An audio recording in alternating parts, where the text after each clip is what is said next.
Hello, my dear students. Good morning and Jai Shri Krishna. Once more, welcome to SSV Academy Branch Neemuch. एक बार फिर से आप सभी का इस संस्था में स्वागत है।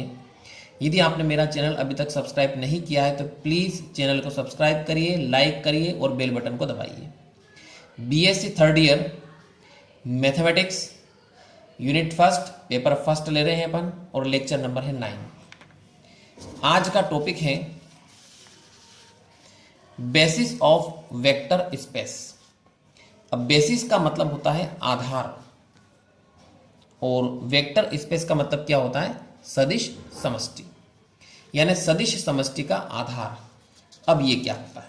देखो, जैसे VF एक सदिश समष्टि होती है और S अपन एक अलग से एक सेट लेते हैं या एक सबसेट लेते हैं VF का। ठीक, तो S क्या है? VF का एक सबसेट है। तो इस S को अपन आधार कहते हैं। इसके लिए दो अलग अलग कंडीशंस इसमें सेटिस्फाई होनी चाहिए। देखो इस टाइप से है ये। Let VF be a vector space, यानी VF अपनों ने एक वेक्टर स्पेस मान लिया है, सदिश समष्टि मान लिया है, ओवर अ फील्ड F, यानी फील्ड F के ऊपर माना अपनों ने। S is a subset of VF, यानी S जो होता है वो VF का एक सबसेट है, उपसमुच्चय है। इसको क्या बोलते हैं? उपसमुच्चय है। Is called a basis of VF, यानी ये जो S है जो कि एक सबसेट है VF का, ये बेसिस ऑफ VF यानी VF का आधार कहा जाएगा। कब कहा जाएगा? जबकि इसमें दो कंडीशन सेटिस्फाई होनी चाहिए। देखिए, पहली कंडीशन है S इज Li।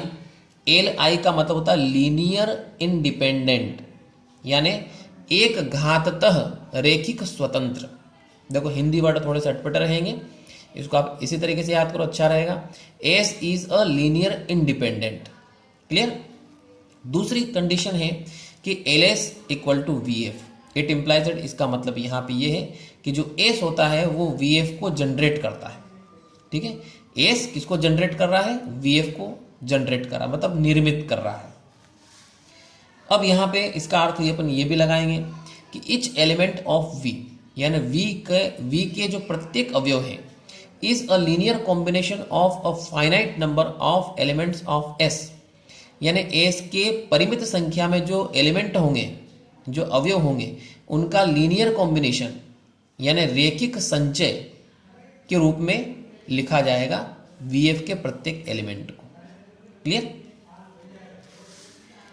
अब इससे रिलेटेड अपन एक सवाल लेते हैं।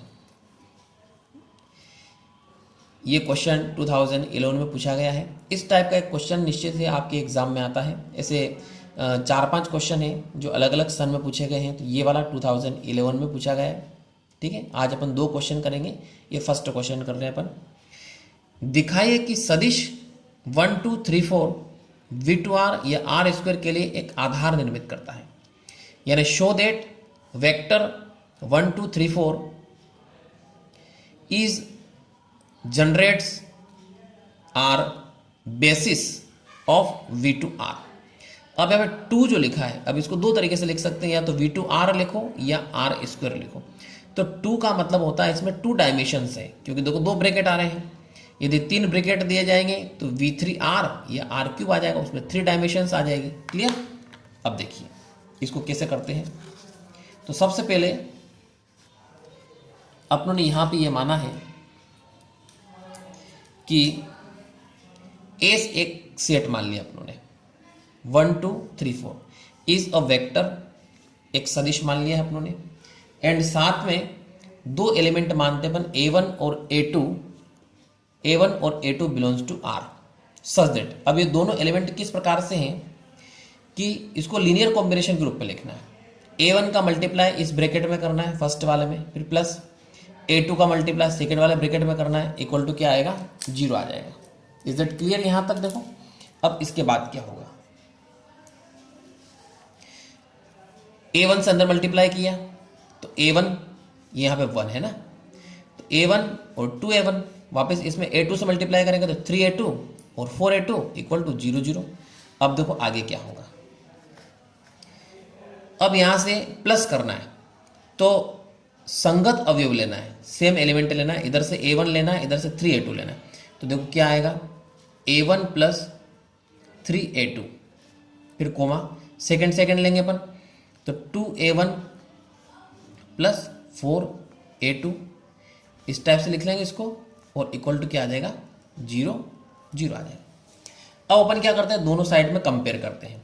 तो कंपेयर करोगे तो देखो यहाँ से दो इक्वेशन आपके बनेगी, A1 plus 3A2 equal to 0, एक इक्वेशन यहाँ पे ये बनेगी, ठीक। और दूसरी इक्वेशन देखो क्या बनेगी, 2A1 plus 4A2 equal to 0, ये इक्वेशन 2 बन रही है, ठीक।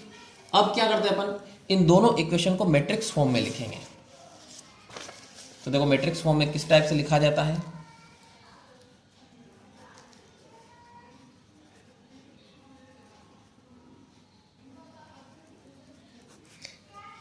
मैट्रिक्स फॉर्म में यदि अपन लिखें तो अपने को केवल मैट्रिक्स लिखना है ए। तब ए वाला मैट्रिक्स क्या बनेगा, देखो यहां से देखना, ए वाला मैट्रिक्स बनेगा यहां से 1 3 2 4, क्लियर। तो देखो क्या बनेगा, 1 3 2 एंड 4, सही है। देखो 1 3 2 4, तो यहां से ये मैट्रिक्स ए बना लिया अपनों ने। अब यहां पे अपन देखते हैं कि यदि डिटरमिनेंट निकाला इसका या मोड निकाले, तो देखो 1 3 2 एंड 4, सोल्व करोगे तो 4 माइनस 6 क्या आएगा, -2 आएगा। तो यहां से ए का जो डिटरमिनेंट सारणिक निकाला है वो नॉट इक्वल 0 है, 0 नहीं आना चाहिए, ठीक है। इसका मतलब ये हुआ है कि इसके रैंक लिखेंगे अपन, तो rank of A equal to 2, ये रैंक है जो आप फर्स्ट ईयर में पढ़ चुके हो, क्लियर। अब यहां से रैंक निकल गई, साथ में अपन इसके डायमेंशंस लिखेंगे, dimensions of R square, dimensions भी कितनी रहेगी इसमें, 2 रहेगी, क्लियर। अब यहां तक करने के बाद अब इन इक्वेशंस को अपन सोल्व करते हैं, तो from equation first and second, दोनों इक्वेशंस को यदि आप सोल्व करते हो यहां पे, ठीक है, तो सोल्व करोगे तो यहां से A1 और A2 दोनों की वैल्यू आपको अलग अलग मिलेगी 0 0, ठीक, 2 वैल्यू मिलेगी आपको। तो सोल्व करने पर क्या होगा, from equation first and second, A1 equal to 0 and A2 equal to 0, ठीक, विच इज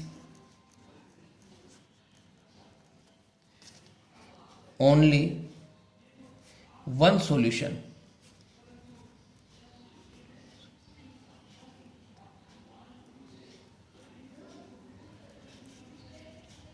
जो कि केवल एक अकेला हल है, ठीक। तो इस तरीके से हम लिख सकते हैं, सो दैट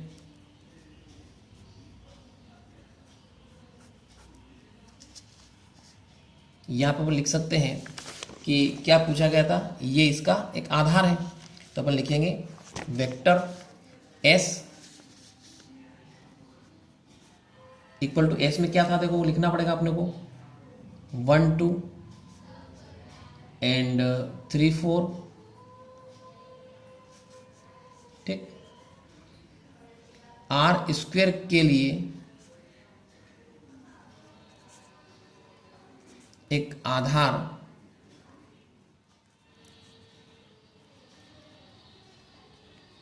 निर्मित करता है, ठीक, यानी S is a basis of R square, clear. अब देखो एक क्वेश्चन और ले रहे अपन आज, सेम इसी टाइप का है। दिखाइए कि सदिश 1 0 0 1 1 0 और 1 1 1 V3R या R³ का एक आधार है, यानी show that vector 1 0 0 1 1 0 1 1 1 is a basis of V3R या R³। अब यहाँ पे V3 का मतलब होता है उसमें 3 डायमेंशंस हो गई है, क्योंकि 3 ब्रैकेट आ रहे हैं, देखो 1 2 3, 3 ब्रैकेट आ रहे हैं, इसलिए इसमें V3 आ रहा है, यहाँ पर R³ लिख सकते हैं। अब देखो इसको भी उसी टाइप से सोल्व करते हैं, वापस फिर से मानते हैं अपन। लेट S जो दे रखा उसको S में मान लो आप, 1 0 0, फिर सेकंड ब्रैकेट में 1 1 0, फिर थर्ड ब्रैकेट में 1 1 और 1, ये ऐसा आप लोगों ने मान लिया। ठीक, फिर अगेन फिर से मानते हैं अपन, अगेन लेट, पुनः माना। अब की बार 3 एलिमेंट लेना पड़ेंगे अपने को, A1 A2 और A3, क्योंकि 3 विमा है इसमें, बिलोंग्स टू R। ये 3 एलिमेंट ले लिए अपनों ने। अब किस प्रकार से लिए अपने को लिखना पड़ेगा, सच दैट, यानी इस प्रकार है कि इसको लीनियर कॉम्बिनेशन के रूप में लिखना है। तो A1 पहला एलिमेंट लेना है, इसके साथ ये ब्रैकेट ले लो, तो क्या आएगा, तो 1 0 0, इसके बाद प्लस लगाना है। A2 के साथ दूसरा ब्रैकेट ले लो, 1 1 0, फिर प्लस A3 लिखना है।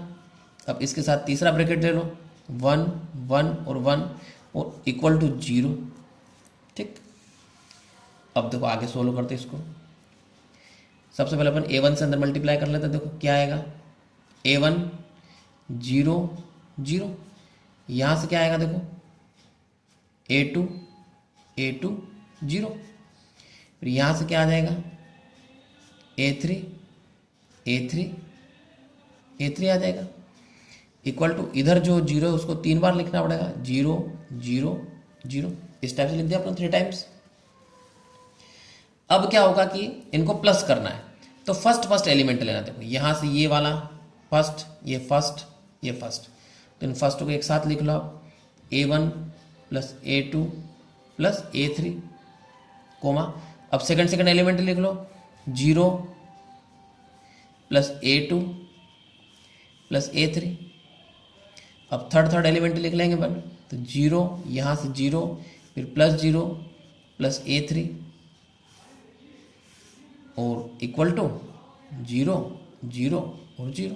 ठीक, अब कंपेयर करते हैं, तो कंपेयर करोगे तो यहाँ से 3 इक्वेशन आपको मिलेगी, A1 plus A2 plus A3 equal to 0, ये इक्वेशन फर्स्ट। क्लियर, यहाँ से सेकंड इक्वेशन मिलेगी, इस 0 को छोड़ सकते हैं अपन, तो क्या आएगा देखो, A2 plus A3 equal to 0, equation 2। अब यहाँ से लास्ट में से आपको एक इक्वेशन और मिलेगी, कौन सी, A3 equal to 0, equation 3। Is that clear यहाँ तक। अब इसके बाद क्या करते हैं अपन, वापस इसको अपने को क्या करना है, मैट्रिक्स फॉर्म में लिखना है तीनों इक्वेशंस को। ठीक है,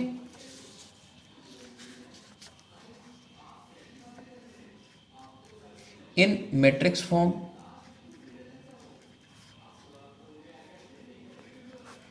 मैट्रिक्स फॉर्म में यदि अपन लिखें तो डायरेक्ट यहाँ पे मैट्रिक्स क्या आएगी, देखो A इक्वल टू 3/3 में आएगी। पहले इक्वेशन से यहाँ से क्या आ जाएगा, 1 1 1। सेकंड इक्वेशन से A1 नहीं है तो यहाँ पे 0 लिखना पड़ेगा, 0 1 1। इस वाले में क्या आ जाएगा, 0 0 और 1। क्लियर, ये आपके मैट्रिक्स आ रही है 3/3 में। अब यहाँ से अपन क्या करते हैं, इसका डिटरमाइन यानी सारणिक निकालते हैं। सारणिक निकालोगे तो 1 1 1 0 1 1 0 0 और 1। देखो इसमें इस 1 से अपन इसको सोल्व कर सकते हैं। ठीक, देखो इस 1 से सोल्व करते हैं तो क्या आएगा, ऐसे कर सकते हैं इसको। इज इट क्लियर, 1 से करेंगे तो क्या आएगा, 1 × 1 -0, यानी कुल मिला के आ रहा है आपके 1। तो यहाँ से अपन देख रहे हैं कि ये इज नॉट इक्वल 0, 0 के इक्वल नहीं होना चाहिए। ठीक, अब 0 के इक्वल नहीं है, इसका मतलब यहाँ से हो गया, इसकी रैंक निकल के देखो, it implies that rank of A equal to 3। अब रैंक 3 निकल के तो यहाँ से डायमेंशंस भी लिख सकते अपन। ठीक है, तो यहाँ से इसकी डायमेंशंस लिखेंगे, it implies that dimensions of R³ की लिखना पड़ेगी डायमेंशंस आपको। ठीक है, तो ये डायमेंशंस भी कितनी हो जाएगी, 3 हो जाएगी। यहाँ तक क्लियर हो गया है। अब इसके बाद अपन क्या करेंगे, इसमें दोनों शर्तें जो है वो सेटिस्फाई हो रही है, तो लास्ट में अपन लिखेंगे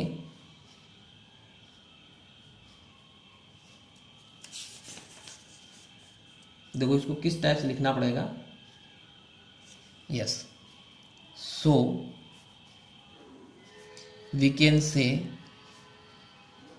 हम कह सकते हैं, क्या कह सकते हैं कि S जो था, अब S के अंदर क्या क्या एलिमेंट तो सारे लिखने पड़ेंगे अपने को, 1 1 1, इसके बाद 1 सॉरी पहले 0 है, 0 1 और 1, इसके बाद 0 0 और 1, ये ना एक बार फिर देख लेते, देखो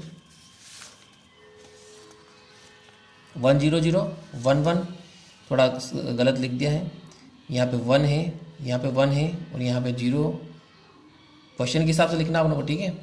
लास्ट में क्या आ रहा है, ये 1 है, ये 1 है और ये भी 1 है, क्लियर। और यहाँ पर ये 0 है और 0 है, मतलब पूरा क्वेश्चन के जो अंदर चल रहा है वो पूरा वैसा वैसा अपने को लिखना है। Is a basis of R cube R, या इसको लिख सकते अपन V3R, ठीक। तो ये क्वेश्चन कंप्लीट हो गया है। तो डियर स्टूडेंट्स, आपको ये वीडियो कैसा लगा कमेंट जरूर करिए, एंड थैंक्स।